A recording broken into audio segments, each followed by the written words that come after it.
दोस्तों, आज की हॉरर स्टोरी सुनाने से पहले मैं आपको एक इंटरेस्टिंग सा स्टैट बताना चाहता हूँ। हमारी कहानियां देखने वाले 80% लोग ऐसे हैं जो हमारी वीडियोस एंजॉय तो करते हैं, लेकिन उन्होंने हमारा चैनल अभी तक सब्सक्राइब नहीं किया है। अगर आप उन 80% लोगों में से हैं तो बस आपको एक छोटा सा काम करना है। इस वीडियो के नीचे आपको एक सब्सक्राइब बटन दिख रहा होगा, बस उस सब्सक्राइब बटन को दबाना है। बस इतना सा काम करना है आपको, और लगे हाथों बेल आइकन भी प्रेस कर देना ताकि हमारी लेटेस्ट वीडियो आते ही आपको सबसे पहले पता चले। दिवाली का राक्षस। दिवाली का त्योहार हम सभी बहुत धूमधाम से मनाते हैं। दिवाली के आने से हफ्तों पहले ही बाजारों में भीड़ और मानो हवा में एक अजीब सी खुशी हो जाती है। पर दिवाली की रात पूरे साल की सबसे बड़ी अमावस की रात भी होती है। ऐसा माना जाता है कि दिवाली की रात भूत और प्रेतों की शक्तियां बहुत बढ़ जाती हैं। हमारी आज की कहानी ऐसी ही एक अंधेरी काली दिवाली की रात के बारे में है। जतिन, ऋषि और ईशान बचपन से ही गहरे दोस्त थे। साथ में पले बड़े वो तीनों दोस्त एक दूसरे के जिगरी थे और हमेशा साथ ही घूमते थे। पर जब ऋषि और उसकी फैमिली ने इंडिया से बाहर सेटल होने का डिसाइड किया तो ये उन तीनों के लिए मानो आखिरी दिवाली थी जो वो साथ में मनाने वाले थे। दिवाली के जस्ट बाद ऋषि अपनी फैमिली के साथ वो शहर हमेशा हमेशा के लिए छोड़कर जाने वाला था। तीनों ही चाहते थे कि ये दिवाली उनके लिए यादगार रहे। दिवाली की पूजा के बाद जतिन, ऋषि और ईशान एक ही स्कूटी पर ट्रिपलिंग करते हुए घूमने निकल गए। उनको क्या पता था कि उनकी ये राइड उन्हें एक ऐसी जगह पहुंचा देगी जहां किसी भी इंसान को नहीं जाना चाहिए था। कुछ दूर जाकर एक खाली सी जगह पर ऋषि ने स्कूटी रोकी और स्कूटी की डिग्गी में से बहुत सारे पटाखे निकाले। उसी रोड पर थोड़ी ही दूरी पर एक पुराना सा मंदिर भी था, लेकिन उस मंदिर में सब कुछ खंडर हो चुका था। लेकिन उस मंदिर के अंदर एक कमरा था जो अभी भी बिल्कुल सही सलामत दिख रहा था। उस कमरे का दरवाजा बिल्कुल पुराने जमाने का था और उस पर एक बड़ा सा ताला था जिस पर लाल रंग के धागे बंधे हुए थे। ऋषि ने एक एक करके पटाखे जलाना शुरू कर दिया और तभी ईशान ने एक रॉकेट लिया और दो पत्थरों के बीच में खड़ा करके उसे जला दिया। रॉकेट में आग लगते ही वो रॉकेट प्रेशर से नीचे गिर गया और सीधा उस खंडर हुए मंदिर के अंदर जाकर फट गया। एक बहुत ही जोर के धमाके की आवाज आई, पर क्योंकि वो मंदिर पहले से ही खंडर था तो उन लड़कों ने उस धमाके की ज्यादा परवाह नहीं की और अपनी मस्ती में दूसरे पटाखे जलाने लगे। पर तभी कुछ ही पलों बाद वहां तेज हवा चलने लगी, इतनी तेज कि जिन कैंडल से वो पटाखे जला रहे थे वो भी बुझ गईं। वो हवा देखते ही देखते इतनी तेज हो गई कि जैसे कोई तूफान उन लड़कों की तरफ आ रहा हो। उनके लिए वहां खड़े रहना भी मुश्किल हो गया था। तभी अचानक से वो हवा रुक गई और वहां बिल्कुल सन्नाटा हो गया। ऋषि और जतिन ने एक दूसरे को देखा पर उन्हें ईशान कहीं नहीं दिख रहा था। उन्होंने उसे आवाज लगाई पर उन्हें वो कहीं मिल ही नहीं रहा था।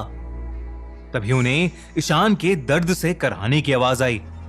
वो आवाज उसी खंडर हुए मंदिर के अंदर से आ रही थी। ऋषि और जतिन दौड़कर वहां पहुंचे तो उस खंडर के पत्थरों के ऊपर ईशान लेटा हुआ था और उसके पेट पर बड़े बड़े नाखूनों के निशान थे। उसके पेट से बहुत खून बह रहा था। जतिन की नजर मंदिर के अंदर गई तो जो दरवाजा पहले बंद पड़ा था अब पूरी तरह से टूटा हुआ था। उन्हें कुछ भी समझ नहीं आ रहा था कि तभी ईशान की आंखें बंद होने लगीं। अपने घाव की वजह से वो कुछ बोल भी नहीं पा रहा था और इसलिए उसने घबराई हालत में मंदिर की छत की ओर इशारा किया और जैसे ही जतिन और ऋषि पलटे उनकी रूह ही कांप गई।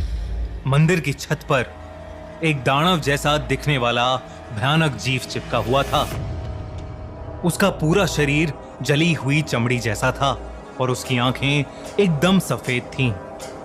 जैसे ही ऋषि और जतिन ने उसे देखा, वो अजीब तरीके से उन्हें देखकर चीखने लगा। वो तीनों बहुत ही बुरी तरह डरे हुए थे। ऋषि और जतिन ने ईशान को उठाया और उस मंदिर से बाहर भागे। वो अजीब सा दानव भी उनके पीछे भागता हुआ छत से नीचे आ गया। उन तीनों को अपनी मौत नजदीक आते दिख रही थी। ईशान को उठाकर भागना बहुत मुश्किल हो गया था और बहुत ज्यादा खून बहने की वजह से ईशान अपने होश भी खोने लगा था। जैसे तैसे करके वो तीनों उसी रोड पर भागते गए। कुछ देर तक भागने के बाद उन्होंने देखा कि वो जीव अब उनके पीछे नहीं था। वो तीनों और तेज भागे और तभी उनको रोड के ऊपर एक खंडर दिखा। जतिन की नजर सामने रोड पर गई तो उनकी स्कूटी वहीं खड़ी थी। ये देखकर वो बहुत डर गए, क्योंकि इसका मतलब था वो वहीं पर वापस आ गए थे जहां से भागकर वो निकले थे। और जो खंडर उन्हें दिख रहा था वो वही खंडर हुआ मंदिर था जहां पर उन्हें वो राक्षस दिखा था। उस मंदिर के बंद दरवाजे के अंदर एक छोटा सा कमरा था जहां एक मूर्ति लगी थी, और वो मूर्ति किसी और की नहीं बल्कि उसी दानव की थी जो उनके पीछे पड़ा था। उस मूर्ति के नीचे लिखा था, जय खंगूर देव। वो तीनों बेहद डर गए थे। उन्हें समझ नहीं आ रहा था कि वो कहां पहुंच गए हैं। ऋषि ने मदद के लिए अपना फोन निकाला, पर उसके फोन में नेटवर्क ही नहीं था। उसने उस मंदिर की एक फोटो खींची और ईशान को उठाकर वो दोनों स्कूटी के पास ले जाने लगे कि तभी उन्हें अपने पीछे से एक अजीब सी आवाज आई। उस दिवाली के दिन के बाद ऋषि, जतिन और ईशान कहां गए ये किसी को नहीं पता। पुलिस को उस मंदिर के पास से सिर्फ ऋषि का फोन मिला था जिसके अंदर उस खंडर की एक फोटो थी। जब उस इलाके के पुजारी को यह पता चला कि उस खंडर में यह हादसा हुआ है, उसने उसी दिन ही उस जगह को छोड़ दिया।